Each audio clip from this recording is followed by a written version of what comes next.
Okay guys, so Blender Coder here, and today we are going to be learning how to make a JFrame. Okay, so this is what this bad boy is going to look like when we're done with it. Boom! Yeah, that's about it. But, boom! Okay, so, so let's get started, okay? So I'm going to delete this here. Yes, I want to make sure. Okay, so I'm gonna assume you guys have some Java knowledge if you want to learn how to make a JFrame. So we are going to just this is NetBeans. We're just gonna click up here on this yellow thingamajigger, and we are gonna make a Java application. Next, we are gonna name this JFT JFrame tutorial. And what is it talking about? Seriously, what is it talking about? I don't know. Project folder already exists and is not empty. Actually, it doesn't exist, idiot. So let's just name it JFTT. Finish. Okay. So there's our JFTT. So we can just minimize that. Okay. So we are just gonna boom, boom, boom, boom, boom, boom, boom. Getting rid of all these. Okay.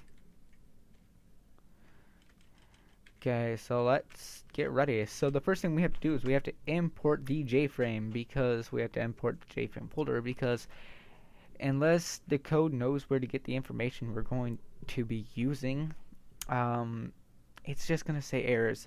So we have to import it, and that just basically means whatever comes after import, whatever file we say after import, means we can use the information in that file.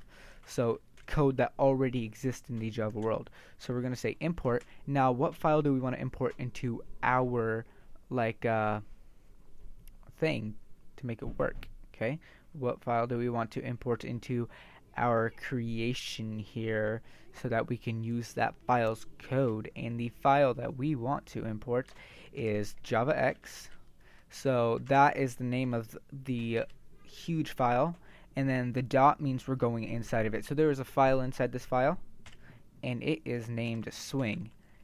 Okay, and then we have to go deeper in. We have to go inside the swing file, and there's a file inside the file. There are many files inside that file, but we're just and inside that file there's a file called frame, and if I already said that, that's because I paused the video and I forgot what I was saying. So inside swing, we're going to put a dot and go inside swing, and we're going to access another folder called the JFrame, and that is where we're stopping. So we are going to put a semicolon, and what this does is it makes it so we can use the code inside this folder. So there is code inside this folder. If you press Control and you click on it, this is all the code inside of this folder, and it is very amusing and confusing. So yeah, this is jframe.java. Java. All these are .javas. Java. Now, I watched this one YouTube video where the guy kept saying Java. You need to download the Java. Okay, so now that we've imported this, we can use the code, and the reason why it is yellow is because it's just saying we have not used any code. So why is it there? Well, we're about to make that thing shut the fridge up. So first, let's make our width and our height. So we're gonna say public int. Public, I don't know if I want to make it static yet, so let's just make it a public int, and the int is the kind of variable and the public is the kind of shareable. So public int width, and that is going to be equal to, what is it going to be equal to? It is going to be equal to 600. Okay, then we're going to make a public int height, okay, and that's going to be equal to 375. Okay, so now we got that. We're going to make a thing called a constructor. What is a constructor, you might say? A constructor is a well, it is a variable, and it is this right here. So this right now that we've made a class, we've made a variable, and a variable has its own class. Okay, so like an int is, if we click on int, oh, there's no control click on int. But if we were to find out where that was, it's in another .java thing. Maybe not int.java, but it's somewhere, and it's defined. Okay, so that's, every variable is already predefined, and so except for the ones that we make, like JFTT. We made a new variable. So we are going to say public, and that's the kind it's shareable it is. Public, and the type of int it is a, not int, the type of variable. And the type of variable it is a JFTT. You have to make sure these are the exact same or this is not going to work. Okay, then we add the parameter marks, but we are not going to need any parameter marks. Okay, and now we have to make our JFrame. I have no idea what I was just saying. Whatever I was just saying was whatever. So inside here, we got to start making the JFrame. And how do we do that? Well, it's simple. Like I always say, you just got to say what kind of variable are we making. And we're making a JFrame. So it's a JFrame variable. So what we got to do is we got to type in JFrame, right? Because that is the kind of variable it is. JFrame, and what are we going to name it? Let's just name it frame. Okay, so frame. And now we got to set it equal to something. We're going to make a new object, and we're just calling the JFrame method that is inside the JFrame class. And this is also probably a constructor. Let's see, will it bring us there? A public class JFrame. Let's see.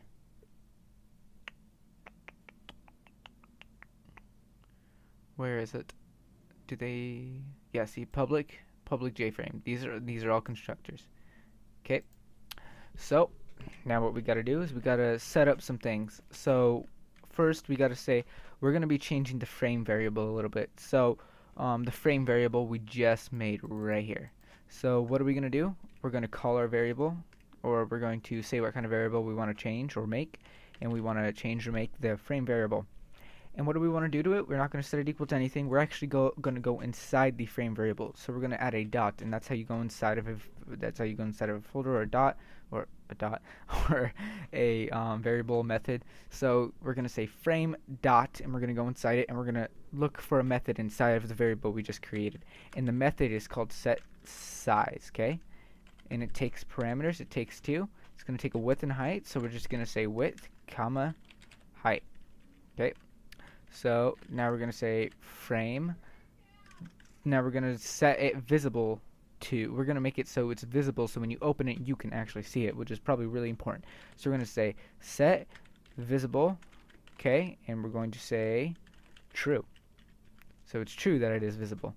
Okay, now we're going to say frame dot set resizable, and we're going to make that false for now. You can make it true or false. Let's make it true just so I can show you what it does. Okay. Now we're going to say frame dot set location. Sorry, you heard that? Set location relative to. We're going to set it relative to null, and that's going to put it directly in the center of anybody's screen. Okay, now we got to set its default close operation. Okay, so frame dot set default close operation. So just spell that out like that, right there. And we're going to set it equal to, or the parameter that it's going to take, we're going to say JFrame dot exit on close. Okay, and what the default close operation does is it makes it so that when you close it down, like when you press the X button, all that does is it just makes it so that the window stops rendering, and it makes it so that your computer stops coloring the window onto your screen. So that's all the X button does. It doesn't actually close down a thing. So we're unless you tell it to. So what we're saying is that instead of just making it so that this disappears off our screen, we're going to make it so that when it disappears, it stops running the code. That's what exit on close means. It's going to exit out of the code. Okay? So I'll show you that in a second. And so now we have to call all of this into here. And it's easy. All we have to do is take the folder or method or variable, and that's what we're going to do. So we're going to be making a variable now, and it's going to be what keeps happening?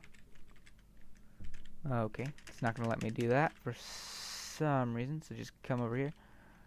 Okay, so we're going to be making the JFTT variable again. So all we're going to write is JFTT. And then we're going to name it, so let's just name it lowercase JFTT, is going to be equal to a new this thing, just like with our JFrame. Okay, so inside we're making a new class actually. Inside here, we're going into the class, we're calling it that, like we're making a class instance. And so we're going into the class and we're making a JFTT, and we're going to set it equal to its constructor. So it's going to be JFrame, not JFrame, JFTT in all capitals and with the parameters there, and since we didn't tell it to accept anything in its parameters, it's not going to accept anything. That is all we need to do. So this just makes it that just whenever you call something, you write the name of the method, and it just runs the code that's inside of it. That's all it does. So now when we do this, you will see that this boss box shows up like we told it to. You know what's cool? I wonder if the debug mode works. With my experiences with anything, the debug mode never works, and I don't like that. So let's see. We're gonna change this to like let's say 800. Change this to like 600. Was it at 600? I can't remember. But we're gonna go in here. Okay. How does this work? Yeah, I kind of don't know. But I think you need like we have to set up a whole refresh thing for that. But you'll see that just changing that changes the whole thing. Now we got this huge box, kind of like on my Clicker Heroes thing, except for it's just a bit smaller. And that is how you set up a JFrame.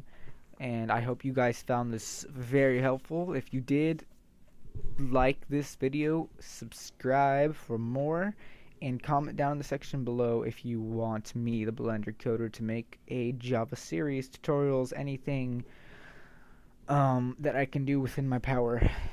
Thank you, and good night, guys.